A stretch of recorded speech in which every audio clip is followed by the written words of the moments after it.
नमस्कार दोस्तों, मेरे चैनल में आपका स्वागत है। आज हम जिस शेयर का एनालिसिस करने वाले हैं वो है इंडोकाउंट इंडस्ट्रीज लिमिटेड। तो इंडोकाउंट का शेयर आज के ट्रेडिंग सेशन में 252 रुपीज़ 25 पैसे पे ट्रेड कर रहा था। लगभग 2 रुपीज़ 60 पैसे ये अप चल रहा था। तो अगर आप इसका डे का हाई देखें तो ये 255 रुपीज़ 75 पैसे होता है, लो होता है 248 रुपीज़ 65 पैसे।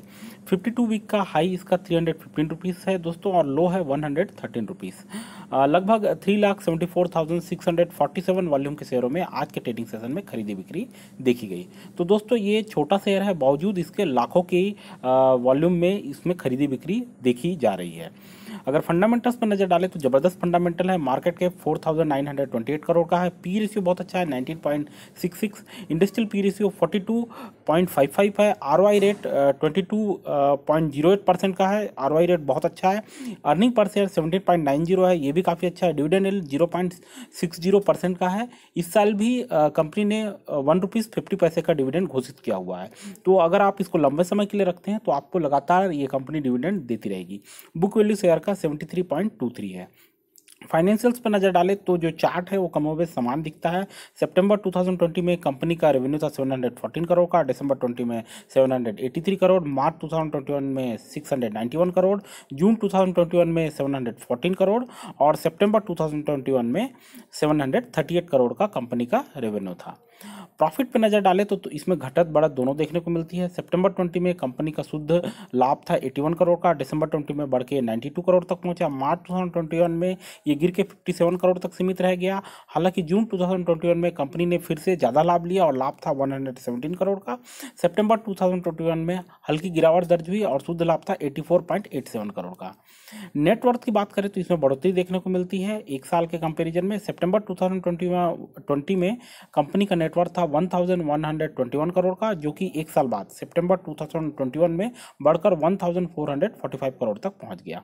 अब दोस्तों बात करते हैं कि इंडोकाउंट इंडस्ट्री लिमिटेड करती क्या है। तो ये इंडिया बेस्ड कंपनी है और बेसिकली ये कपड़े के जो मैन्युफैक्चर है टेक्सटाइल के बिजनेस में है, और ये होम टेक्सटाइल और बेडिंग जो है उसमें इनकी स्पेशलाइजेशन है।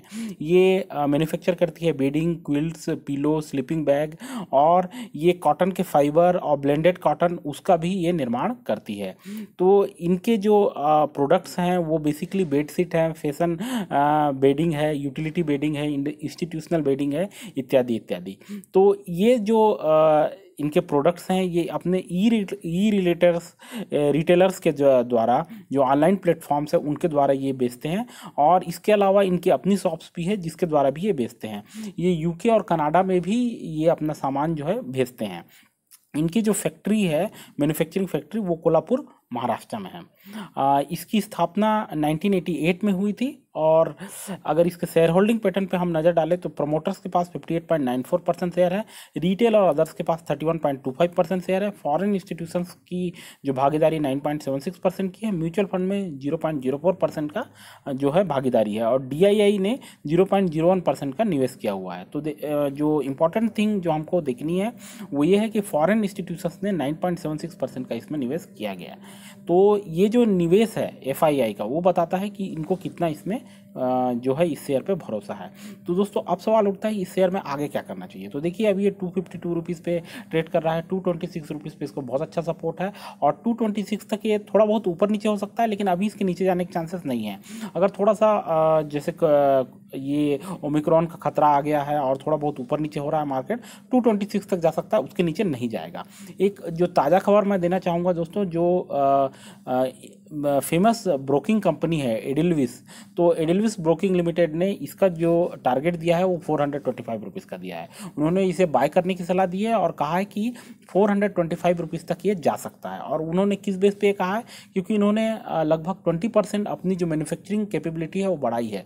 लगभग 108 मिलियन मीटर ये ज़्यादा उत्पादन अब कर सकते हैं, और ये उत्पादन क्षमता इसलिए इन्होंने बढ़ाई है क्योंकि उनको ज़्यादा ऑर्डर मिल रहे हैं, इनकी डिमांड ज़्यादा है और इनको वो सप्लाई मीट करनी है, इसलिए इन्होंने ये अपनी जो क्षमता है प्रोडक्शन कैपेसिटी वो 20% बढ़ाई है। और अभी ये संभावना है कि इनको ये कैपेसिटी और बढ़ानी पड़ेगी, क्योंकि जिस तरीके की डिमांड है ये 108 मिलियन मीटर से भी इनका काम नहीं चलने वाला, तो इनको और भी ज़्यादा अपनी कैपेसिटी बढ़ानी पड़ेगी। तो ये सारी चीज़ें देखते हुए जो एडिलविस ब्रोकर लिमिटेड है उन्होंने सलाह दी है कि इस शेयर को आप खरीदिए और होल्ड करके रखिए, और ये 425 तक जा सकता है। 425 तक जाने के चांसेस लगभग 8 महीने तक हैं, 8 महीने का टाइमलाइन है, वहाँ तक ये पहुँचने की इसकी बहुत अच्छी संभावना है। तो अगर आप इसको लंबे समय के लिए बाय करना चाहते हैं तो हमारी जो सलाह रहेगी इसके बाय के पक्ष में रहेगी, आप इसको जरूर बाय कीजिए, होल्ड करके रखिए। 8 महीने में ये 425 के आंकड़े तक छू सकता है।